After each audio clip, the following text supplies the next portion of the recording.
Snuton, perkenalkan nama saya Denny Mahendra, NIM 19055531130, mahasiswa Universitas Udayana, program studi Teknik Mesin. Di sini saya akan memenuhi tugas metalurgi yang akan menjelaskan tentang baja. Tapi kita terlebih dahulu cari tahu apa itu logam.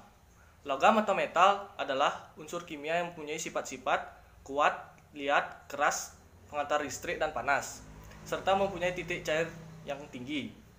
Biji logam ditemukan dengan cara penambangan yang terdapat dalam keadaan murni atau bercampur. Biji logam yang ditemukan dalam keadaan murni yaitu emas, perak, bismut, platina, dan yang bercampur dengan unsur-unsur seperti karbon, sulfur, fosfor, silikon, serta kotoran seperti tanah liat, pasir, dan tanah. Jadi di sini kita beralih ke pengertian baja. Pengertian baja. Baja adalah logam paduan, logam besi yang berfungsi sebagai unsur dasar dicampur dengan beberapa elemen lainnya, termasuk unsur karbon. Besi dapat terbentuk menjadi dua bentuk kristal, yaitu body center kubik atau BCC dan face center kubik atau FCC, tergantung dari temperaturnya ketika ditempa. Dalam susunan bentuk BCC, ada atom besi di tengah-tengah kubus. Atom dan susunan FCC memiliki atom besi di setiap sisi pada 6 sisi kubus atom. Interaksi alotropi yang terjadi antara logam besi dengan elemen pemandu seperti karbon yang membuat baja dan besi tuang memiliki ciri khas yang ada pada diri mereka. Nah, selanjutnya, kandungan unsur karbon dalam baja berkisar antara 0,2% hingga 2,1% dari berat keseluruhan baja tersebut sesuai grade-nya. Elemen berikut ini selalu ada dalam baja, yaitu karbon, mangan, fosfor, sulfur, silikon, dan sebagian kecil oksigen, nitrogen, dan aluminium. Jadi banyaklah campurannya. Selain itu, ada elemen lain yang ditambahkan untuk membedakan karakteristik antara beberapa jenis baja, diantaranya mangan, nikel, krom, molybdenum, boron, titanium, vanadium, dan niobium. Dengan memvariasikan kandungan karbon dan unsur pada lainnya, berbagai jenis kualitas baja bisa didapatkan. Fungsi karbon dalam baja adalah sebagai unsur pengeras dan mencegah dislokasi bergeser pada kisi kristal dan atom penyusun besi. Tanpa karbon ini, maka struktur kristal dari besi murni tidak memiliki resistensi antara atom dan akan saling melewati satu sama lain atau menjadi sangat lembek. Baja karbon ini dikenal sebagai baja hitam karena berwarna hitam. Banyak digunakan untuk peralatan pertanian, misalnya sabit dan cagul, dan banyak juga digunakan untuk keperluan proyek, ya biasanya dibuat untuk konstruksi jembatan, gedung, dan ada juga baja yang ringan, biasanya dipakai rangka atap rumah. Oke, selanjutnya yaitu proses mendapatkan baja. Ternyata cara mendapatkannya adalah dengan cara proses manufaktur. Proses manufaktur atau proses produksi yang digunakan untuk memproduksi melibatkan kombinasi bahan baku yang sesuai di dalam logam cair yang diperbolehkan untuk memperkuat. Jadi baja itu didapatkan dengan cara campuran besi dan karbon. Bentuk dan sifat dari logam ini kemudian diubah melalui serangkaian operasi dengan hati-hati, dikendalikan untuk menghasilkan yang diinginkan. Selanjutnya sekarang adalah proses pengolahan baja. Baja adalah logam keras yang terbuat dari bahan dasar biji besi dan besi bekas atau scrap dengan karbon sebagai pengeras utamanya. Metode untuk pembuatan baja telah berkembang secara signifikan secara produksi industri dimulai pada akhir abad ke-19. Jadi udah lama lah. Pembuatan baja pada saat ini masih berdasarkan dengan metode seperti proses Bessemer, yaitu bagaimana proses pembuatan baja paling efisien menggunakan oksigen untuk mengatur kandungan karbon dalam besi agar besi menjadi lebih keras dan menjadi baja sebenarnya. Jadi campurannya itu juga mempengaruhi keras atau lunaknya baja. Sejarah penemuan baja. Baja sudah diolah dan digunakan sejak ribuan tahun silam.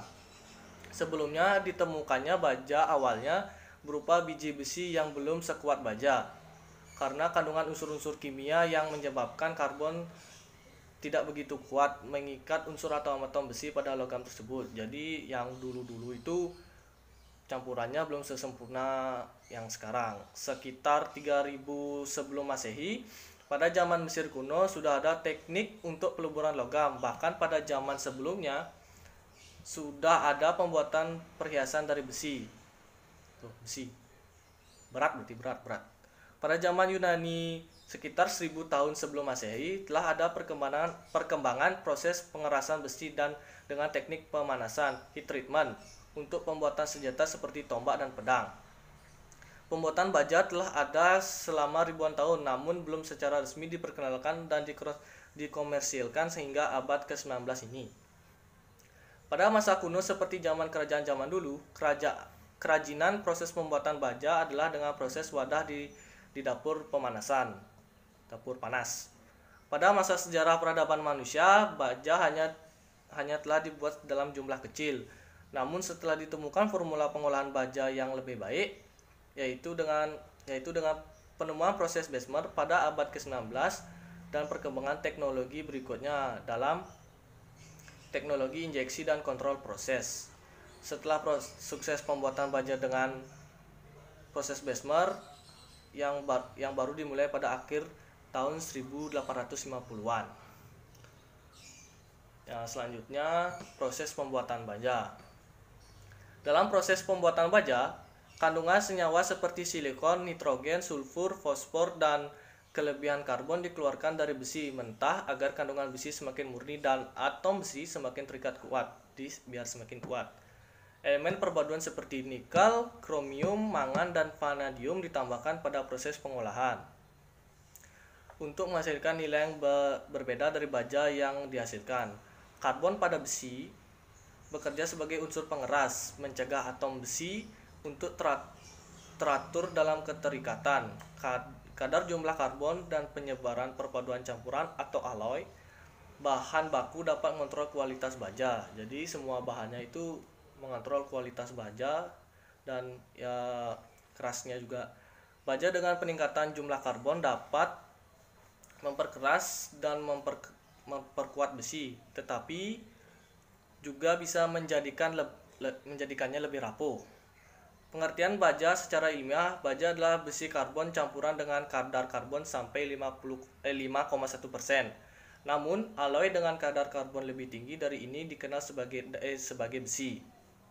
Banyak aspek yang diperhatikan untuk pembuatan baja seperti pembatasan gas-gas terlarut seperti nitrogen dan oksigen serta limbah yang tertahan disebut inklusi pada pembuatan baja yang penting untuk menjamin kualitas produk baja. Oke, selanjutnya yaitu produk baja berdasarkan komposisinya. Berdasarkan komposisi baja yang diperoleh beberapa klasifikasi jenis baja seperti baja karbon steel, dan baja paduan alloy steel. Kedua jenis baja tersebut juga banyak klasifikasinya lagi berdasarkan proses pembuatan dan kualitas yang dihasilkan. Bentuk jadi produk baja dari bahan karbon seperti pipa baja untuk industri pertambangan, pondasi dan kerangka baja untuk menara dan gedung bertingkat yang seperti saya bilang tadi. Sedangkan produk baja dari baja alloy seperti peluru baja, komponen-komponen mobil seperti cakram rem, velg mobil, dan gear. Baja diproduksi di dalam dapur pengolahan baja dengan bahan utama besi kasar yang berupa padat maupun cair, besi bekas atau scrap, dan beberapa paduan logam. Inilah beberapa proses yang digunakan dalam proses pembuatan baja. Secara gambaran umum prosesnya adalah seperti berikut ini. Yang pertama yaitu proses konvertor. Konvertor adalah salah satu wadah untuk mengolah besi menjadi baja siap untuk diproduksi. Dibuat dari plat baja dengan sambungan las atau paku keling. Pada bagian dalam konvertor dibuat dari batu yang tahan api, tahan panas, tahan api, dan keras pastinya. Batu tahan api tersebut dapat bersifat asam atau basa tergantung dari sifat baja yang akan diolah. Di bagian bawah konvertor terdapat lubang-lubang angin atau tuyer. sebagai saluran udara penghembus yang sebagai air blast. Terdapat juga penyangga pada konverter yang dilengkapi dengan trunnion untuk mengatur posisi horizontal atau vertikal konverter. Sistem kerjanya. Bahan baku dipanaskan dengan kokas atau seperti batu bara komposisi karbon sampai kurang lebih 1500 derajat Celcius. Ya, panas.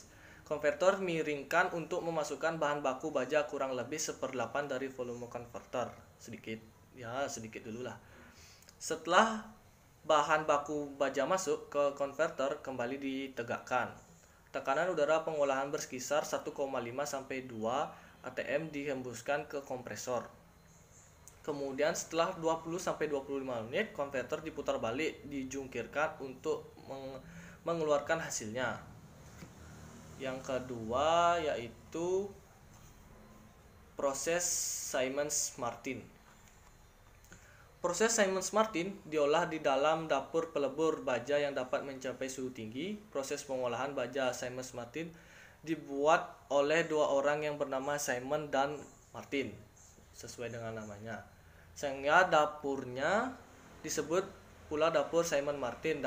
Dapur untuk proses Siemens-Martin mempunyai tungku kerja yang dilengkapi dengan ruang-ruang hawa. Tungku pengolahan ini mempunyai kapasitas 30-50 ton. Wah, berat.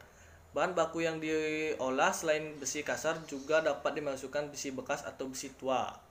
Jika besi yang dimasukkan mengandung fosfor, bahan lapisan dapur bersifat basah. Sebaliknya jika besinya mengandung fosfor, bahan lapisan dalam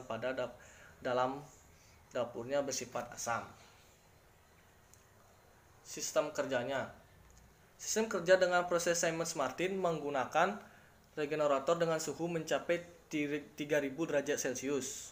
Fungsi dari regenerator adalah 1. Memanaskan gas dan udara untuk menambah temperatur dapur olah.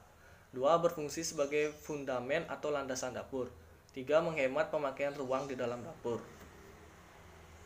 Yang ketiga, proses Basic Oxygen Furnace atau BOF. Proses pengolahan baja dengan proses Basic Oxygen Furnace atau BOF merupakan modifikasi dari proses Bessemer. Pada Bessemer menggunakan uap air panas ditiupkan pada besi kasar, cairan untuk membuat zat kotoran yang tersisa. Sedangkan pada proses BOF memakai oksigen murni sebagai ganti uap air. Dapur bejana BOF biasanya berukur 5 meter untuk diameternya dan mampu memproses 35 sampai 200 ton dalam satu pemanasan.